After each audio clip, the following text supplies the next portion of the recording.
It's 11 p.m. You know you should be sleeping. The house is quiet. The day is done.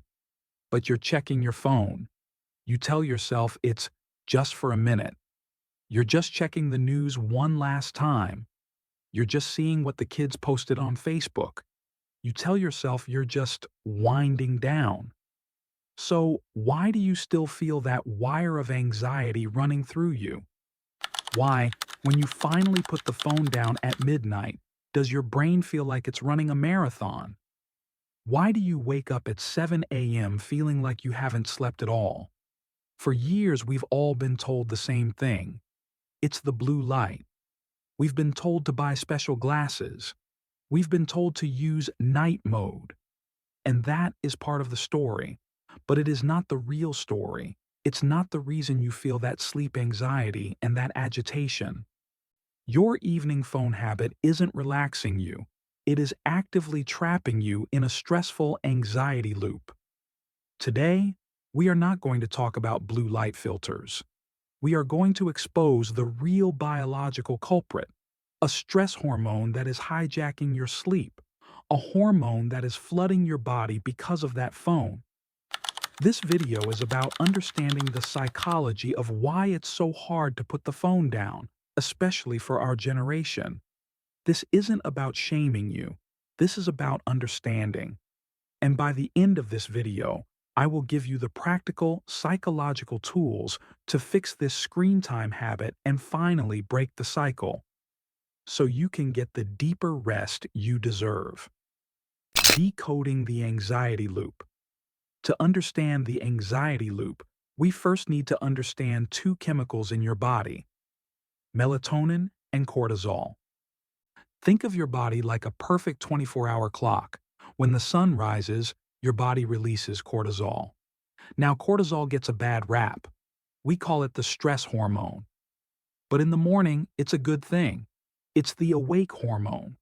It's what gives you the energy to get out of bed, to feel alert, and to start your day. As the day goes on, your cortisol levels should naturally fall. And as the sun sets, your brain gets a signal. It starts to produce melatonin, the sleep hormone. Melatonin is what makes you feel calm, drowsy, and ready for bed. Here is the most important fact you need to know. Cortisol and melatonin have an opposite relationship. They are like a biological seesaw. When one is high, the other must be low. You cannot be full of the awake hormone and the sleep hormone at the same time. Your body must choose. And here is the problem. It's 10 p.m. You are in bed. You are trying to wind down, but you are scrolling through alarming news headlines. Or you are in a heated political argument in a comment section. Or you just received a stressful, demanding email from a family member. When this happens, your brain, your ancient, primitive brain, doesn't see a phone. It sees a threat. It sees a problem to be solved. It sees a danger. And it does what it's designed to do. It hits the panic button. It floods your body with cortisol, the exact same awake hormone you had at 8 a.m. It's a biological fight-or-flight response. And what happens to your melatonin? It stops. Production shuts down. Your brain has been told, it is not safe to sleep. Stay awake. Be on alert. This is not a psychological feeling. This is a chemical, biological sabotage of your sleep. This is what I call the anxiety loop. It is a vicious cycle that millions of us are trapped in, and we don't even know it. Let's trace it, step by step. Step 1. You get into bed. You feel a small, familiar pang of anxiety. Maybe it's loneliness. Maybe it's boredom. Maybe it's just a general, undefined stress from the day. Step 2. You reach for your phone for relief. You're seeking a distraction. Step 3. The content you consume. That doom scrolling before bed. It gives you a jolt. You see a negative headline, and your body triggers a new spike of cortisol and adrenaline. Step 4. You put the phone down, But now you really can't sleep. Your mind is racing. This makes you more anxious. Why can't I sleep? I'm going to be so tired tomorrow. That worry itself releases more cortisol. So what do? You reach for the phone again to escape the new anxiety, and the loop starts all over. You might be asking, if it's so stressful, why does it feel so addictive? Why do I crave it? This is the other side of the trap. This is the chemical that starts the habit. Dopamine. Dopamine is not the pleasure hormone. That is a myth. Dopamine is the anticipation hormone. It's the chemical of more. It's what motivates you to seek a reward. Every notification, every ding, every pull to refresh, wondering what you'll see next. That anticipation gives your brain a tiny, temporary, addictive hit of dopamine. It's the same chemical that drives gambling. It creates a reward loop that trains you, like a lab animal, to keep checking. This is the insidious, perfect trap. The dopamine loop makes you pick up the phone. The cortisol loop makes you unable to sleep. You are being tricked every single night by your own brain chemistry. And to break phone addiction, we have to be honest about the emotional need behind it. What is that first pang of anxiety that makes us pick up the phone? For our generation, the reasons are often deeper than just boredom. For many, it's the duty to know. We were raised to be responsible, to stay informed, to read the newspaper. But the newspaper had an end. You finished it. The doom scroll never ends.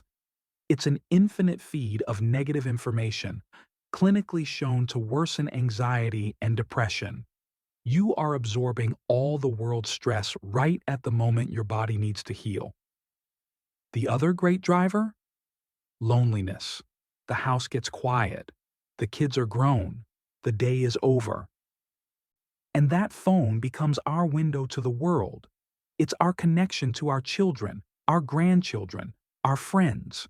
We are scrolling not for information, but to feel less alone. I want to pause here and tell you, you are not weak. This is not a failure of willpower. It is a symptom of a basic, beautiful human need for connection that is being met by a low-quality, high-stimulation tool that is poisoning your sleep. The practical solution: the analog swap. The problem isn't your phone. The problem is that the phone has become your only wind-down ritual. We have to replace it. Think about it. We used to have analog rituals. We read a paper book. We listened to the radio. We did a crossword puzzle. We sat on the porch and just thought. These activities signaled to our brains, gently, that the day was over. The phone never signals that the day is over. It signals that the day never ends. It is a 24-hour window of problems. So, how do we fix this screen time habit?